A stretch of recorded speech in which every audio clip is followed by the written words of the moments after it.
ತ್ರಯೋವಾರ್ಷಿಕದಂತೆ ಈ ವರ್ಷವೂ ನಮ್ಮ ಶ್ರೀ ಲಕ್ಷ್ಮೀದೇವಿ ಮಹಾ ದಾಮೋಹ ಜಾತ್ರೆ ಅತಿ ವಿಜೃಂಭಣೆಯಿಂದ ಜರುಗುತ್ತಿದ್ದು, ಈಗಾಗಲೇ ಹೋದ ವರ್ಷವೂ ಅತಿ ಶಾಂತತೆಯಿಂದ ಅತಿ ಸೌಹಾರ್ದದಿಂದ ಆಗಿದೆ.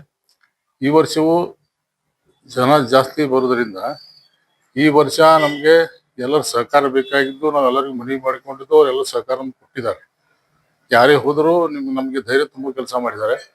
ಮತ್ತೆ ಈಗಾಗಲೇ ನಮ್ಮ ತಂದೆಯವರು ಶ್ರೀ ಎ ಬಿ ನಾಯ್ಕ ಅವರು ಮೊದಲ ಅಧ್ಯಕ್ಷರು, ಆಮೇಲೆ ಸಂಜೀವ್ ನಾಯ್ಕ ಅವ್ರು ತೀರ್ಕೊಂಡ ಮೇಲೆ ನಮ್ಮ ಸಂಜೀವ್ ನಾಯ್ಕ ಅವರು ನಮ್ಮ ದೊಡ್ಡವರಾದ ಸಂಜೀವ್ ನಾಯ್ಕ ಇದ್ರು. ಆಮೇಲೆ ಈಗ ಹೋದ ವರ್ಷ 3 ವರ್ಷದಿಂದ ಜಾತ್ರೆ ಆದಾಗ ನಾನು ಆಗಿದ್ದು ಇದು ಒಂದು 2ನೇ ಜಾತ್ರೆ. ಟೋಟಲ್ ಆಗಿ ಇದು ಹೇಳೋದಂದ್ರೆ 120ನೇ ಜಾತ್ರೆ ಇದು ಐತಿಹಾಸಿಕ ಜಾತ್ರೆ ಆಗಿದ್ದು, ಈ ವರ್ಷವೂ ಅತಿ ವಿಜೃಂಭಣೆ ಆಗುವ ಸಂಭವ ಇದೆ. ಲಕ್ಷಾಂತರ ಜನ ಬರೋದಿದ್ದಾರೆ.